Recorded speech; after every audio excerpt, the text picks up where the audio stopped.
Hello అండి. Welcome back to Suman Guru education YouTube channel. Andhra Pradesh రాష్ట్రంలో degree second సెమిస్టర్కు ready అవుతున్న students ఎవరైతే ఉన్నారో వారు సెకండ్ సెమిస్టర్ జనరల్ తెలుగు సాహితీ కుసుమాలకు సంబంధించినటువంటి ముఖ్యమైనటువంటి ప్రశ్నల జాబితాని రెడీ చేసి ఇవ్వమని అడగడం జరిగింది. వారి కోరిక మేరకు ఈ వీడియోని మీ ముందుకు తీసుకువచ్చాను. ఎవరైతే సుమన్ గురు ఎడ్యుకేషన్ యూట్యూబ్ ఛానల్ నుంచి డిగ్రీ 2వ సెమిస్టర్ జనరల్ తెలుగు సాహితీ కుసుమాలు ముఖ్యమైన ప్రశ్నల జాబితా అడిగారో వారు ఈ వీడియోని ఫాలో అవ్వండి. మీరు ఫాలో అవుతూ మీ మిత్రులకి ఈ వీడియోని ఫార్వర్డ్ చేయండి, షేర్ చేయండి. అలాగే మీ లైక్స్ కూడా ఈ వీడియోకి ఇవ్వండి. మీకోసం ఎప్పుడూ కూడా సేవలు అందించేందుకు నేను సిద్ధంగా ఉంటాను. ఇకపోతే మీకు తెలిసిందే 2వ సెమిస్టర్లో జనరల్ తెలుగు 70 మార్క్స్కి ఉంటుంది ప్రశ్నాపత్రం. మరి ఈ 70 మార్కుల ప్రశ్నాపత్రంలో 70కి మ్యాక్సిమం మార్క్స్ అంటే 68 నుంచి 69 వరకు కూడా స్కోర్ చేయగలగాలి అంటే ఎలా ప్రిపేర్ అవ్వాలి, ఏమేం ప్రిపేర్ అవ్వాలి, ఏమి విడిచిపెట్టేయాలి అన్న విషయం తెలిసి ఉండాలి. ఏవి చదవాలి, ఏవి విడిచిపెట్టాలి అన్న విషయం తెలిసి ఉండాలి. కాబట్టి ఏమి చదవాలి, ఏమి చదవకూడదు, ఎలా చదవాలి, ఏ ప్రశ్నలు చదవాలి, ముఖ్యమైనవి ఏవి, ఆ విషయాల్ని ఇప్పుడు మనం పరిశీలన చేద్దాం. ఇంకా ఆలస్యం చేయొద్దు, ముందుకి వెళ్ళిపోదాం. మొదటగా చూడండి, మీకు కంఠస్థ పద్యాలు కానీ లేదా సందర్భాలు కానీ అడుగుతాడు. దీన్ని మీరు చాయిస్ రూపంలో విడిచిపెట్టవచ్చు. అంటే సాధారణంగా 8 ప్రశ్నలు ఇచ్చి వాటిలో ఏవైనా 5 ప్రశ్నలకి జవాబు రాయమని చెప్పి అడుగుతాడు కదా. కాబట్టి 3 ప్రశ్నలు చాయిస్ కింద ఉంటాయి కదా. ఆ 3 ప్రశ్నల్లో సందర్భ వాక్యాలు కానీ కంఠస్థ పద్యాలు కానీ చాయిస్ విడిచిపెట్టవచ్చు. లేదు పద్యాలు కూడా మేము కంఠస్థం చేస్తాము, సందర్భాలు కూడా మాకు చెప్పండి సార్ అంటే అవి కూడా చివరిలో చెబుతాను, అందాక వీటిని చూడండి. ముందుగా కవి పరిచయాలు కంపల్సరిగా అడుగుతాడు. కవి పరిచయాల నుంచి ఈ 3 మీరు చూసుకోండి. బెమ్మెర పోతన మరియు కంకటి పాపరాజు, గురజాడ అప్పారావు. ఈ 3 కవి పరిచయాలు జాగ్రత్తగా మీరు చాలా జాగ్రత్తగా ప్రిపేర్ అవ్వండి. ఈ ప్రశ్నలకి జవాబులు పారాగ్రాఫ్ రూపంలో రాయండి. ఒకే ఒక పెన్ను అంటే మొదటి నుంచి చివరి వరకు ఉపయోగిస్తే బ్లూ పెన్ ఉపయోగించండి లేదా బ్లాక్ పెన్ ఉపయోగించండి. అవసరమైన దగ్గర హైలైట్ చేసేందుకు మీరు బ్లాక్ పెన్ ఉపయోగిస్తే బ్లూ పెన్తో హైలైట్ చేయండి, బ్లూ పెన్ ఉపయోగిస్తే బ్లాక్ పెన్తో హైలైట్ చేయండి, లేదా పెన్సిల్తో అయినా కూడా హైలైట్ చేయండి. ఓకేనా? అంతే తప్పించి ఇంకా ఎక్కువగా ఎటువంటి పెన్నులు కూడా వాడకండి. బెమ్మెర పోతన, కంకటి పాపరాజు, గురజాడ అప్పారావు. ఈ 3 ప్రశ్నలు అంటే ఈ 3 కవి పరిచయాలు చాలా జాగ్రత్తగా చదువుకోండి. ఈ 3 తప్పనిసరిగా ఒకటి మీకు ప్రశ్నపత్రం మీద కనిపిస్తుంది, దానికి సరిగ్గా జవాబు రాయండి. మరి కవి పరిచయం అయిపోయిన తర్వాత కవి పరిచయం పూర్తిగా జవాబు అనేది రాసిన తర్వాత ఎటువంటి దిద్దుబాట్లు, కొట్టివేతలు అవేమి కూడా లేకుండా చాలా జాగ్రత్తగా రాయండి. జాగ్రత్తగా కవి పరిచయంకి జవాబు పూర్తయిన తర్వాత ఆ జవాబు కింద పెన్సిల్తో ఇలాగ ఒక లైన్ గీసేయండి, ఇలాగ ఒక లైన్ అనేది కొట్టండి. ఓకే, ఇలా లైన్ అనేది కొట్టండి. దాని తర్వాత ఇప్పుడు తర్వాత ప్రశ్నకి జవాబుని ప్రారంభించండి. తర్వాత ఏంటి? పాత్రలు, పరిచయములు. పాత్రలు, పరిచయములు. వీటిలో సుక్కపంది పాత్ర, అలాగే తోటి గువ్వ పాత్ర, అగ్నిహోత్రావధానులు పాత్ర, వెంకటేశం పాత్ర, వెంకమ్మ పాత్ర. 1, 2, 3, 4, 5 ఈ 5 పాత్రలు గురించి మీరు చాలా జాగ్రత్తగా చదవండి. వీటిని పెర్ఫెక్ట్గా చదవాల్సి ఉంటుంది, చాలా జాగ్రత్తగా చదవాల్సి ఉంటుంది. అక్షర దోషాలు ఉండకూడదు, హ్యాండ్ రైటింగ్ కూడా నీట్గా చక్కగా ఉండాలి. అర్థమవుతుంది? హ్యాండ్ రైటింగ్ రాసేటప్పుడు చాలామంది డిగ్రీ స్టూడెంట్లకు కూడా హ్యాండ్ రైటింగ్ దస్తూరి అనేది బాగోదు. అలా బాగోవాలంటే పదానికి పదానికి మధ్య 1 ఇంచు గ్యాపు, అలాగే పంక్తికి అంటే లైన్కి మధ్య ఇంచి గ్యాప్ విడిచిపెట్టాలి. అలా రాస్తూ ఒక పేజీలో 18 పంక్తులు తప్పనిసరిగా ఉండాలి. అవి కూడా చూస్తారు.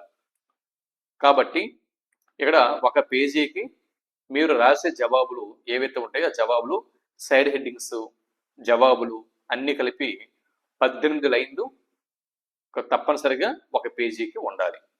18 లైన్లకి తగ్గకూడదు. 18 నుంచి 19-20 లైన్ల మధ్య ఉండొచ్చు.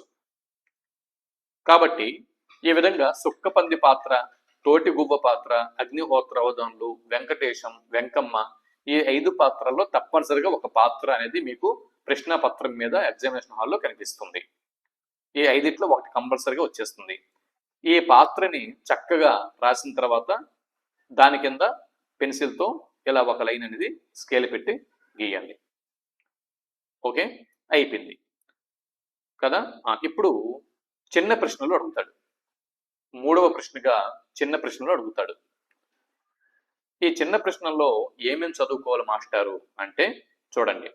అతడు అడవిని జయించాడు నవల ఇతివృత్తం ఏమిటి? ఇది ఒకటి చదువుకోవాల్సి ఉంటుంది. తెప్పెటి గుళ్ళు జానపద కళారూపం గురించి చదవాల్సి ఉంటుంది. కోలాటం గురించి చదవాల్సి ఉంటుంది. బుర్ర కథను గురించి చదవాల్సి ఉంటుంది. ఇవి ఈ 4 చదవండి. ఈ 4 కంపల్సరిగా చదవండి.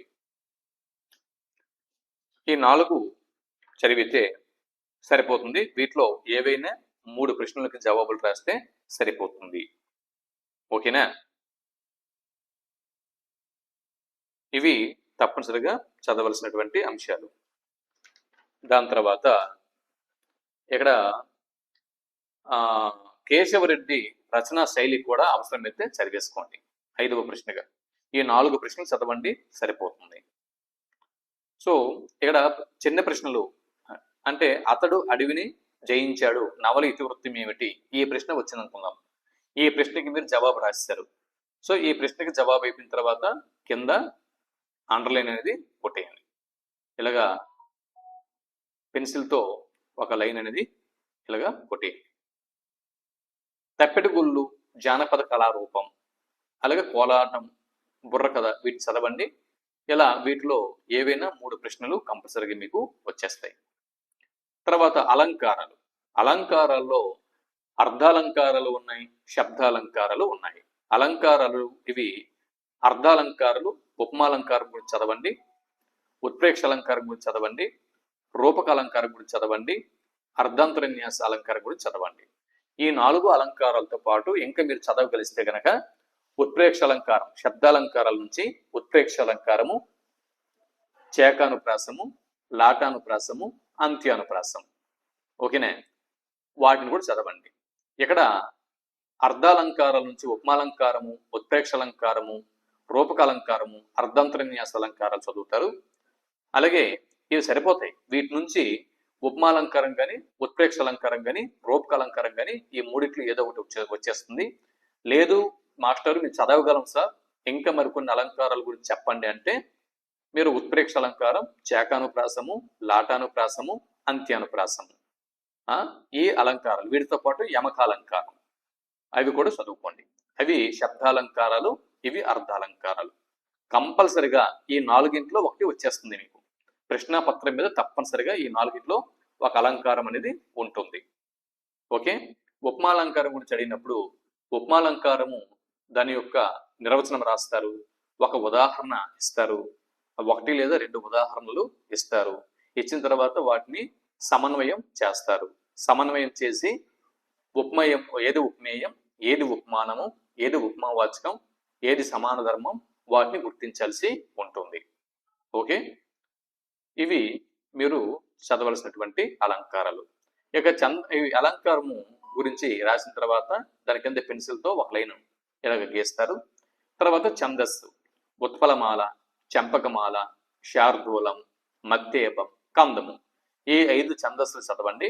వీటి నుంచి కంపల్సరిగా ఒకటి మీకు ప్రశ్న పత్రం మీద ఉంటుంది. ఉత్పలమాల, చంపకమాల, శార్దూలం, మత్తేపం ఈ 4 ఒక ఛందస్సు తప్పనిసరిగా ప్రశ్న పత్రం మీద మీరు ఎగ్జామినేషన్ హాల్లో చూస్తారు. ఉత్పలమాల, చంపకమాల, శార్దూల, మత్తేపం పర్ఫెక్ట్గా చదివేయండి. ఈ నాలుగింట్లో ఒక ఛందస్సు అనేది తప్పనిసరిగా మీరు ఎగ్జామినేషన్ హాల్లో రాయగలరు. సో అది రాసిన తర్వాత కింద పెన్సిల్తో ఇలాగా లైన్ అనేది కొడతారు. దాని తర్వాత ఇది అయిపోయిన తర్వాత ప్రతిపదార్థ పద్యాలు అంటే ఎక్కడతో ఈ 20 మార్కుల విభాగం, మొదటి విభాగం 20 మార్కుల ప్రశ్నల విభాగం పూర్తి అయిపోయింది. అంటే ఇక్కడ వరకు లఘు సమాధాన ప్రశ్నలు అన్నమాట ఇది. సో ప్రతిపదార్థాల నుంచి వ్యాసరూప సమాధాన ప్రశ్నలు ఇప్పుడు ప్రారంభమవుతాయి. ప్రతిపదార్థ తాత్పర్యాల నుంచి వ్యాసరూప సమాధాన ప్రశ్నలు ప్రారంభమవుతాయి. మరి ప్రతిపదార్థ పద్యాల కోసం అలా వైకుంఠపురంబులో మరియు సిరికిన్ జప్పడు మరియు తన వెంటన్ సిరి ఈ 3 పద్యాలు చక్కగా గజేంద్ర మోక్షం నుంచి చదువుకోండి. ప్రతిపదార్థాల నుంచి అండి ఇక్కడ మీకు 2 పాఠాల నుంచి 2 ప్రతిపదార్థ తాత్పర్యాలు అనేవి వస్తాయండి. వాటి గజేంద్ర మోక్షం నుంచి ఒకటి వస్తుంది, రెండవది సీతా సాంత్వనం నుంచి ఇంకొక పద్యం అనేది వస్తుంది. ఇలాగా 2 పద్యాలు వస్తాయి. సో గజేంద్ర మోక్షం నుంచి ఎలాగూ ఒక పద్యం తప్పనిసరిగా వస్తుంది కదా. సీతా సాంత్వనం కంటే గజేంద్ర మోక్షం పద్యాలు ఈజీగా ఉంటాయి. లేదు 2 పాఠాలు కూడా చదువుతాం మాస్టర్ అంటే అది యువర్ చాయిస్, ఓకే. కానీ గజేంద్ర మోక్ష పద్యాలు అనేవి చాలా ఈజీగా ఉంటాయి. అలా వైకుంఠపురంబులో, సిరికిన్ జప్పడు, తన వెంటన్ సిరి ఈ 3 పద్యాలకి ప్రతిపదార్థాలు చదువుకోండి, చక్కగా చదువుకోండి. వీటి నుంచి కంపల్సరీగా ఒకటి మీరు ప్రశ్నపత్రం మీద ఎగ్జామినేషన్ హాల్లో చూస్తారు, ఓకే. ముందు వీటిని చదవండి, టైం ఉంటే ఎక్స్ట్రా మిగిలినవి మీరు చదువుకుంటారు. ఇప్పుడు ప్రశ్నపత్రం ఏదైతే మీకు వీడియో మీద ప్రెజెంటేషన్ చేస్తున్నానో వీటిని ముందు పూర్తి చేసేయండి, టైం ఉంటే మిగిలినవి చదువుకుంటారు. ఇకపోతే వ్యాసరూప సమాధాన ప్రశ్నలు ఇక్కడ 10 ఇస్తున్నాను. ఈ 10 వ్యాసరూప సమాధాన ప్రశ్నలు చక్కగా చదువుకొని ఎగ్జామినేషన్ హాల్కి వెళ్ళండి. గజేంద్ర మోక్షం పాఠం సారాంశము, గజేంద్రుని శరణాగతి భక్తి, గజేంద్రుని యొక్క శరణాగతి భక్తిని తెలపండి, ఓకే. తర్వాత వాల్మీకి మహర్షి సీతాదేవిని ఓదార్చిన విధానాన్ని తెలపండి, అతడు అడవిని జయించాడు నవల సారాంశంని తెలపండి, ముసలివాడు అడవిని జయించాడా లేకపోతే ఓడిపోయాడా విశ్లేషించండి, గిరీశం కరటక శాస్త్రి పాత్రలను విమర్శనాత్మకంగా విశ్లేషించండి, గురు శిష్యుల పాఠం సారాంశంని వివరించండి, తెలుగువారి జానపద కళారూపాలని పరిచయం చెయ్యండి, ఓకే. యక్షగానం జానపద కళారూపాన్ని తెలపండి, తర్వాత తోలుబొమ్మలాటను గురించి వివరించండి. ఈ 10 ప్రశ్నలు ఏవైతే మీకు నేను ఇక్కడ స్క్రీన్ మీద ఇచ్చానో ఈ 10 వ్యాసరూప సమాధాన ప్రశ్నలు. మరి వీటిలో మళ్ళీ చాయిస్ అని అనకుండా ఈ 10 పెర్ఫెక్ట్గా చదవండి. నేను ఆల్రెడీ అన్ని ఫిల్టర్ చేసి ఇచ్చాను, మళ్ళీ వీటిలో మీరు చాయిస్ అన్నారనుకోండి స్కోరింగ్ అనేది తగ్గిపోవడానికి అవకాశం ఉంటుంది. ఈ 10 ప్రశ్నలు జాగ్రత్తగా చదవండి. ఈ 10 ప్రశ్నలు ఏ ఒక్క ప్రశ్న కూడా మీరు ఎలిమినేట్ చేయకండి. ఈ 10కి 10 ప్రశ్నలు మీరు చదివితే కనుక ఈ 10 ప్రశ్నలు, అలాగే ఇక్కడ కంఠస్థం చేయవలసిన పద్యాలు అని చెప్పాను కదా, ఈ 3 పద్యాలు కంఠస్థం కూడా చేసుకోండి. ఈ 3 పద్యాలు తప్పనిసరిగా కంఠస్థం కూడా చేసుకోండి. కంఠస్థం కోసం ఇవే, ప్రతిపదార్థ తాత్పర్యాల కోసం ఇవే. ఈ 3 పద్యాలు బాగా చూసుకోండి, ఓకేనా. ఇవి ఈ విధంగా ఇప్పుడు చెప్పాం కదా.